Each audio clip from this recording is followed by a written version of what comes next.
வாழ்க வையகம், வாழ்க வையகம், வாழ்க வளமுடன். அருள் தந்தை வேதாத்ரி மகரிஷி அவர்களின் நால்வொரு நற்சிந்தனை. ஏப்ரல் 13. தலைப்பு: வினைப்பதிவின் கருவி. எண்ணம் நின்றுவிட்டால் நலமாக இருக்கும் என்று இயற்கைக்கு பொருந்தா நினைவு கொள்ள வேண்டாம். உயிர் வாழும்போது, விழித்திருக்கும்போது எண்ணங்கள் இயங்கிக் கொண்டுதான் இருக்கும். தூங்கும்போது எண்ணங்கள் இல்லையே, அதனால் என்ன பயன் பெற்று வருகிறீர்கள்?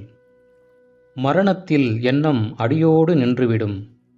பிறகு என்ன உயர்வை காண முடியும்?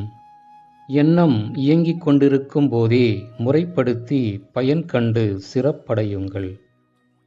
தவத்தில் பழகும் எண்ணம் வாழ்வில் எல்லா துறைகளிலும் சிறப்பளிக்கும்.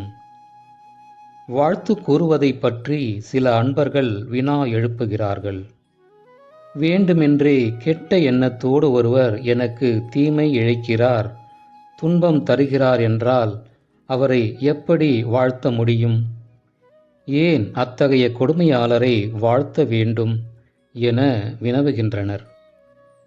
எவரும் எவருக்கும் எத்தகைய கெடுதலும் அவர் விருப்பம்போல் செய்துவிட முடியாது. ஒவ்வொருவரிடத்தும் வினைப்பயன் பதிவுகள் உள்ளன. அப்பதிவுகளை வெளியாக்கி தூய்மைப்படுத்த வேண்டியது இயற்கையின் நியதி. தனது தவறான செயல்கள் மூலமாகவும் தனக்கு துன்பம் விளைந்து வருந்தி அப்பதிவுகள் நேர் செய்யப்படலாம். பெரும்பாலும் இயற்கை வேற்று மனிதர் செயலின் மூலமே அப்பதிவுகளை வெளிக்கொண்டு வருகிறது. ஒருவர் இன்னொருவருக்கு தீமை செய்கிறார் அல்லது துன்பம் அளிக்கிறார் என்றால் இயற்கை ஒருவர் வினைப்பதிவை வெளிக்கொணர இன்னொருவரை கருவியாக உபயோகிக்கின்றது என்றுதான் பொருள். எனவே தீமை செய்தவர் தானே விரும்பி இன்னொருவருக்கு துன்பம் அளித்தார் என்று கொள்வதை விட, துன்பம் கண்டவர் வினைப்பதிவை இன்னொருவர் இயற்கையின் ஒருங்கிணைந்த பேராற்றலின் உந்துதலால் வெளிக்கொணர்ந்து நேர் செய்துவிட்டார் என்று கொள்வதே சரியான விளக்கம்.